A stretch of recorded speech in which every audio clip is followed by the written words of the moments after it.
Recording 51.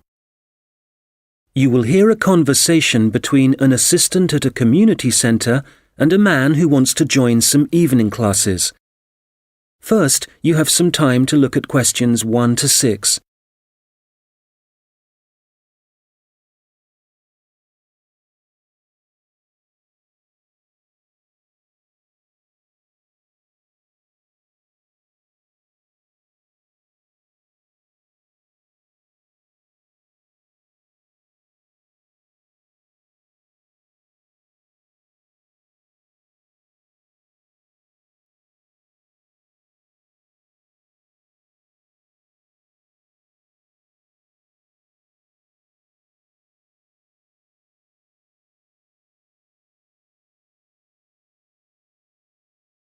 Hello, Eastwood Community Centre. Oh, hello. My name's Andrew Dyson. I'm calling about the evening classes you offer. OK, Mr Dyson. Are there any classes in particular that you're interested in? Yes, you've got a class called Painting with Watercolours, I believe. That's right. It's a popular class, so this term it'll be moving to the hall, so they've got more room. Right. I know it's on Tuesdays, but what time exactly? It was 6:30 last term, but let me just have a look at the details. OK, it'll be 7:30 this time. Probably it suits more people. Well, it's my wife who's really interested, and that'll be good for her because she's home from work by 7:15. That'll give her just enough time to get there. What does she need to bring? OK, well, paints are provided by the tutor, I know that. The information says she'll need just a jar for water and some pencils for drawing. There are also lots of aprons here, so she needn't worry what she's wearing. And the cost for 4 classes is $45, including paints, as I said. OK. Now, we're both quite keen on the Maori language class. There are spaces on the next course, so you could join that. Oh, good. Which room will that be in? When you come in through the entrance of the community centre building, you'll need to go straight up the stairs in front of you, all the way to the top, and it's the small room you'll find there. I see. All right, and let me just check when it's starting. I heard from someone that the July course has been delayed until August. I'm afraid so, and we're halfway through the June course at the moment, so there's not much point you taking that. I guess we'll have to wait then. Well, when you do come, the tutor recommends bringing a small recorder with you, just so you can listen again later. And the cost for 5 classes is currently $40. OK, useful information to know. There's one more class I'm interested in. That's the digital photography class. Oh, I've taken that class myself. The tutor's very good.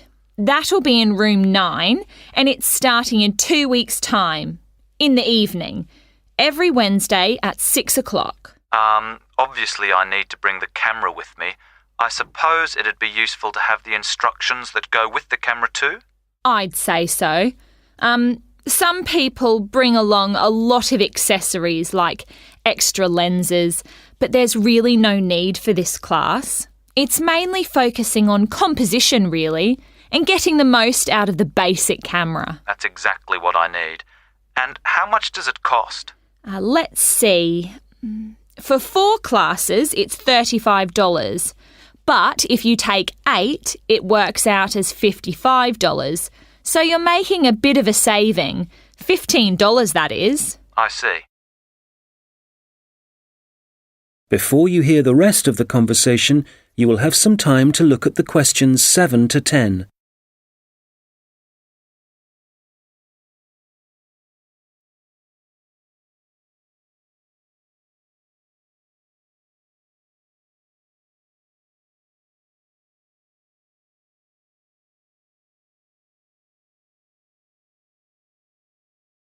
Now listen and answer questions 7 to 10.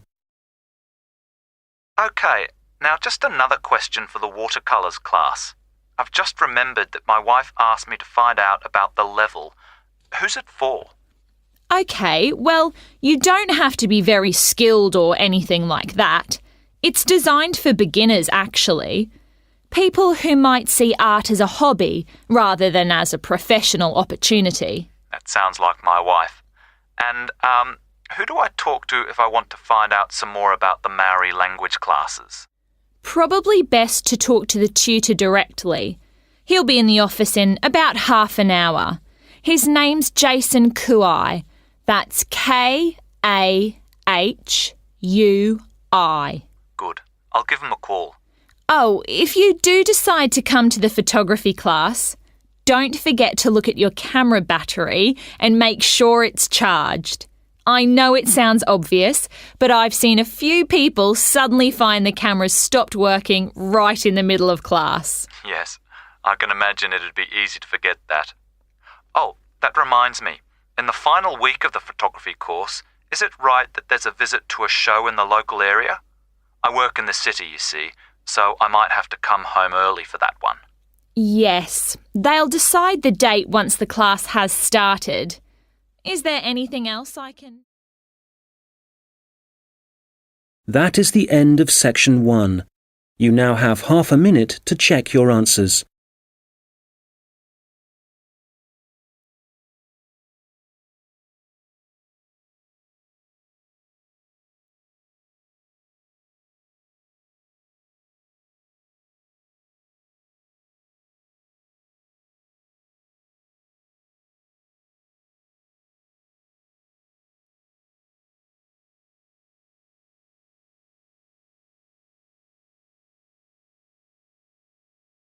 Now turn to section 2. Recording 52. You will hear a project manager talking to voluntary workers about the tasks that need to be done. First, you have some time to look at questions 11 to 14.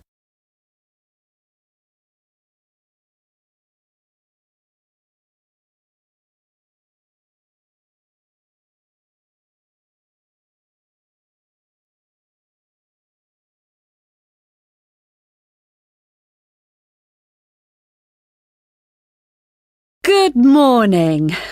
It's great to see so many people here. Thank you all very much for coming. Well, as you know, the community gardens at Hadley Park are really not looking as good as they should. Quite bad, really. And although the local council has a budget to deal with some of the problems, we do need volunteers for other tasks. If you don't mind, I'm going to divide you into 2 groups. So everyone on this side of the room is Group A, and the rest of you are Group B. So, Group A, there are a couple of things we'd like you to help with. First of all, don't worry about any litter or empty bottles you see lying about. One of the local schools has offered to help out with that as part of their own environmental project. The priority for you will be to give us a hand with the new wooden fencing. It needs constructing along parts of the bicycle track, as there are parts which have now fallen down or broken, as I'm sure you've seen. You've probably also noticed that some of the pathways that come from the bicycle track are quite narrow, and there are plans to make them wider, but the council will be dealing with that later in the year. And they've also promised to produce some informational signs about the plants in the gardens. Hopefully, they'll be up in a few weeks' time. The other thing we're doing is getting rid of some of the foreign species that are growing in the gardens and putting back some native plants and trees. So you'll be doing some digging for us and getting those into the ground. So, Group A, there's some items you'll need to bring along with you. I was going to say raincoats, but the forecast has changed, so you can leave those at home. I'd definitely recommend a strong pair of boots. Waterproof would be best. It's quite muddy at the moment, and your own gloves would also be advisable. Tools will be available, spades and hammers, that kind of thing. You just need to make sure they go back in the trucks. And, there's no need to worry about food and drink, as we'll be supplying sandwiches and coffee, possibly some biscuits even. Before you hear the rest of the conversation, you will have some time to look at the questions 15 to 20.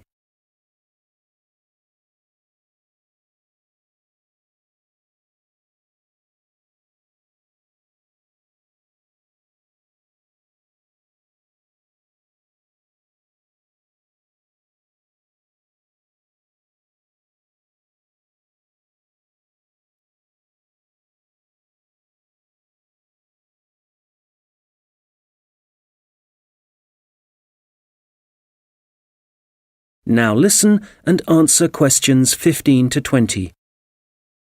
OK, Group B, your turn.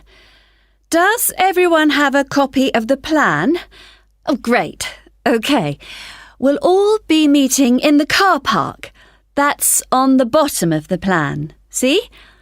Now, if you've been assigned to the vegetable beds, to get there, you go out of the car park and go up the footpath until you reach the circle of trees.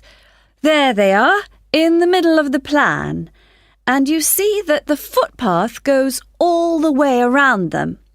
Well, on the left-hand side of that circular footpath, there's a short track which takes you directly to the vegetable beds.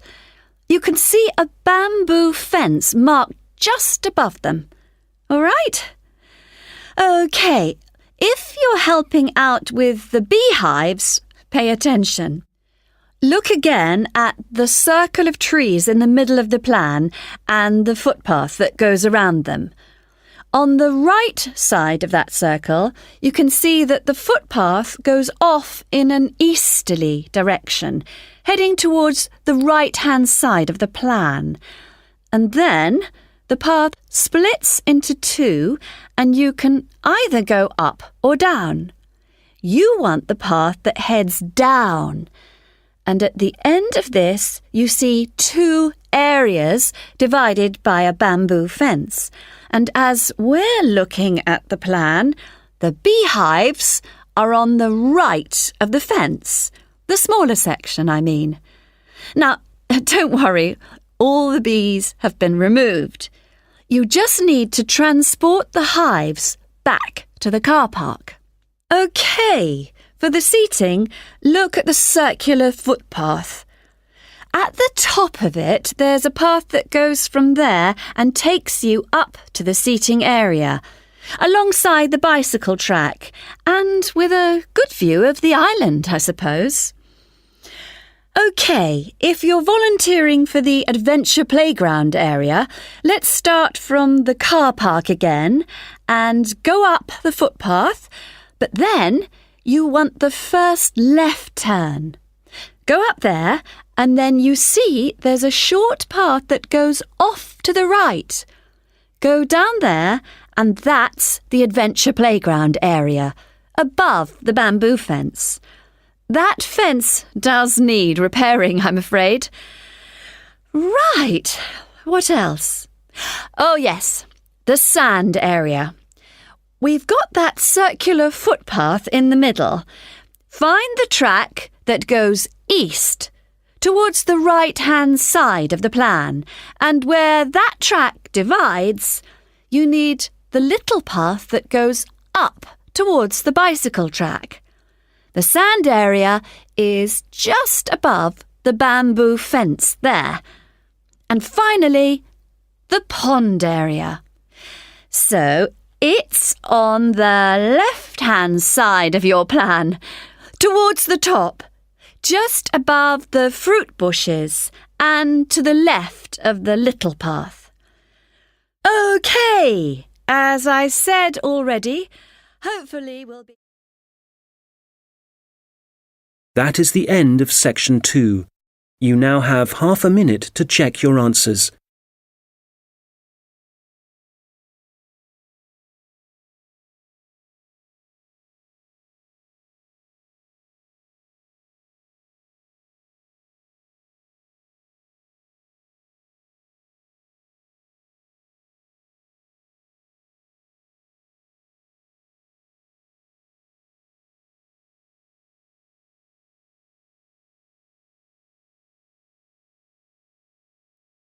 Now turn to section 3. Recording 53. You will hear 2 students discussing a presentation they are going to give. First, you have some time to look at questions 21 to 25.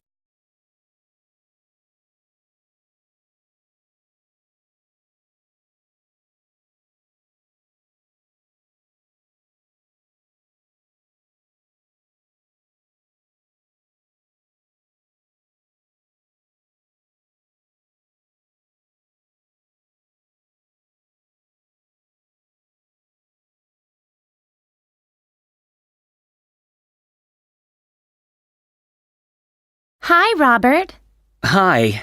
Sorry I'm late. I was just printing off some pages about food waste in Britain. Do you want to include Britain in the presentation? I thought we were concentrating on the USA. Well, it is a global problem, so I thought we ought to provide some statistics that show that. Fair enough. What did you find out? Well, I was looking at a British study from 2013. It basically concluded that 12 billion pounds worth of food and drink was thrown away each year, all of it ending up in landfill sites. Over 8 million tons. And that wasn't including packaging. An incredible amount. Yes, and they were only looking at what households threw away, so there's no information about restaurants and the catering industry. But one thing the study did investigate was the amount of milk and soft drinks that were wasted, and I think it was probably quite unique in that respect. Interesting. You know, in the other European reports I've read, there's one thing they have in common when they talk about carbon dioxide emissions. I know what you are going to say. They never refer to the fuel that farms and factories require to produce the food, and the carbon dioxide that releases? Exactly. We could really cut down on carbon emissions if less food was supplied in the first place. To my mind, the reports talk too much about the carbon dioxide produced by the trucks that deliver the fresh goods to the shops and take the waste away. They forget about one of the key causes of carbon dioxide. Absolutely. If the reports are actually going to be useful to people, they need to be more comprehensive. Who do you mean by people? Well, the government, industries, people making television programs. Have you seen any documentaries about food waste? Not that I remember. My point exactly. These days, they all seem to be focusing on where your meat, fruit, and vegetables are sourced from. We're being encouraged to buy locally, not from overseas. That's probably a good thing, but I'd still like to see something about waste. Yes, it's the same with magazine articles. It's all about fat and sugar content, and the kind of additives and coloring in food, but nothing about how it reaches your table and what happens after it ends up in the bin. Well, we've only got 15 minutes for this presentation, so I think we'll have to limit what we say about the consequences of food waste. What do we want to concentrate on? Well, I know some of the other presentations are looking at food and farming methods and what they do to the environment, so I think we'll avoid that. And the fact that in some countries, people can't afford the food grown on their own farms. That was covered last term. Okay, we don't want to repeat stuff. What concerns me above all else is that in a recession, governments should be encouraging business to find ways to cut costs. Apparently, supermarkets in the USA lose about 11% of their fruit to waste. That's throwing money away. All right, we'll focus on that problem. It should get the others' attention anyway. Now, how do you want to begin the presentation? Let's not start with statistics, though, because that's what everybody does. I agree. How about we give the other students a set of questions to answer about what they suspect they waste every day? I'm fine with that. Probably a better option than showing pictures of landfill sites. It'll be more personalized that way. All right. Now let's start.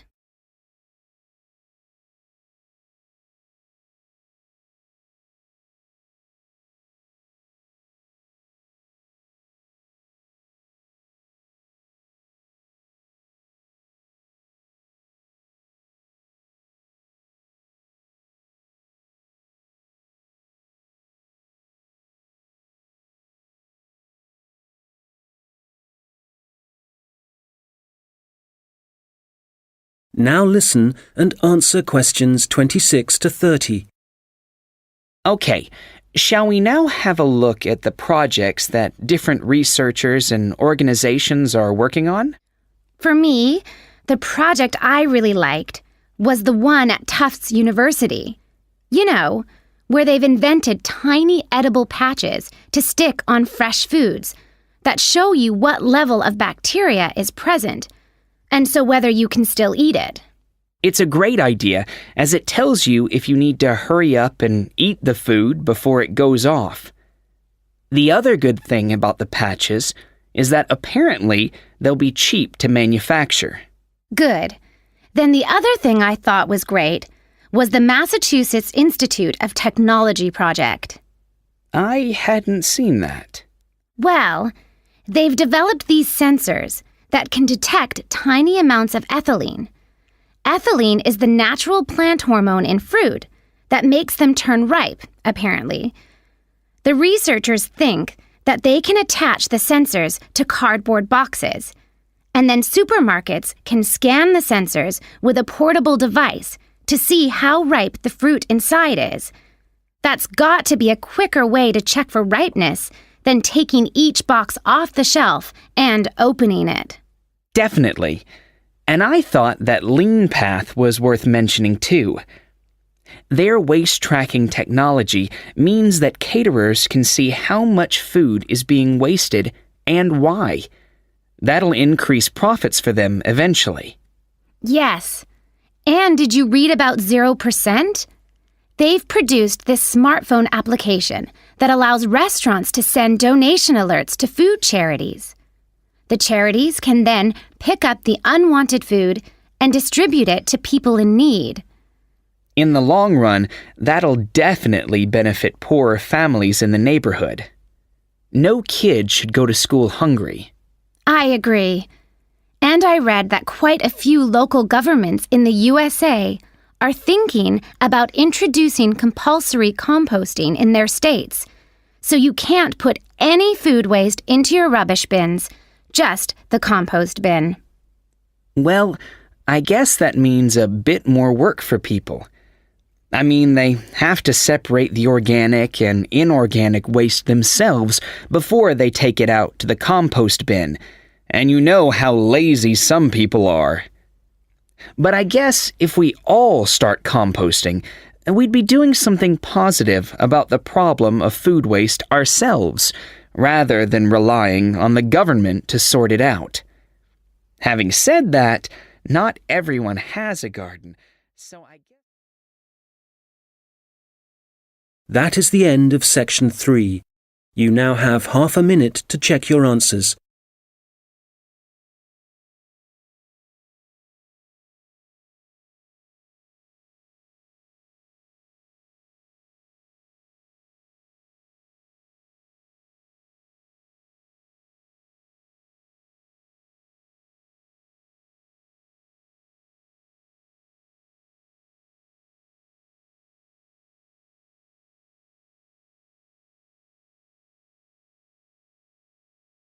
Now turn to section 4.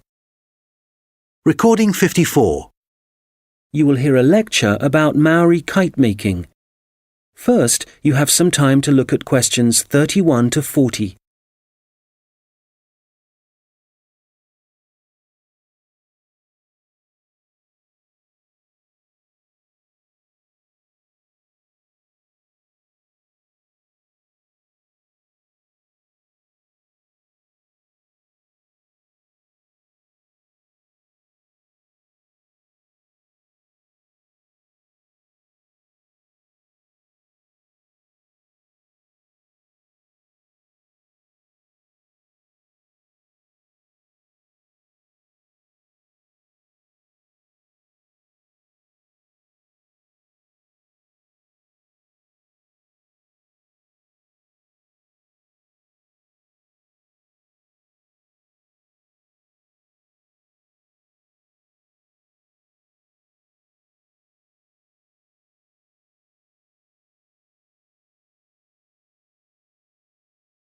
Now listen carefully and answer questions 31 to 40.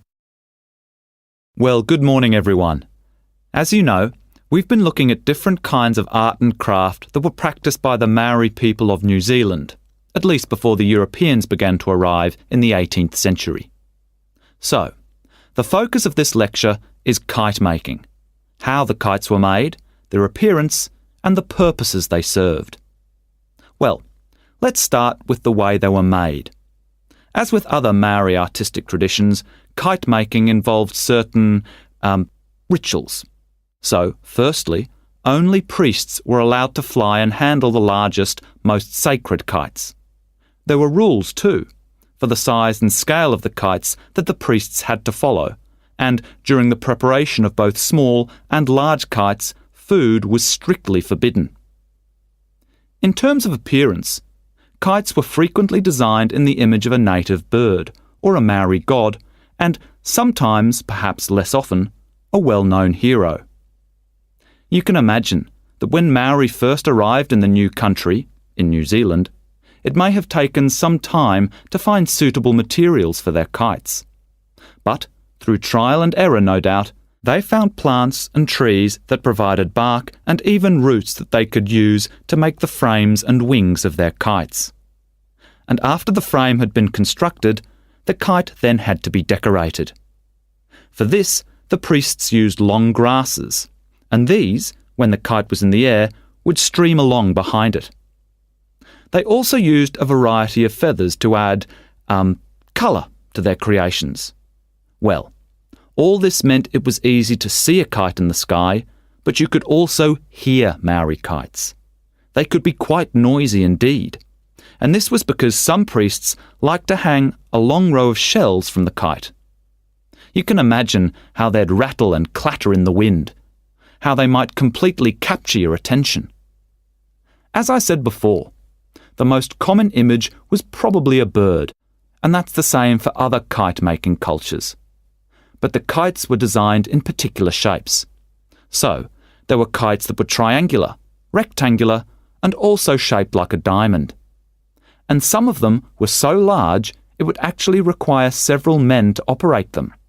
Some of the kites were also covered in patterns, and to make these patterns, the Maori used different pigments of red and black, and these were either made from a charcoal base or from red-brown clay which had been combined with oil obtained from a local species of shark.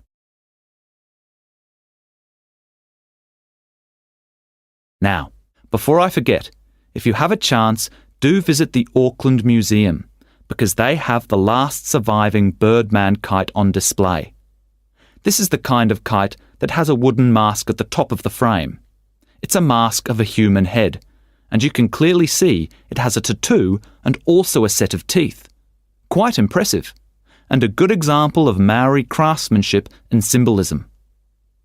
Right, turning to the purpose and function of the kites.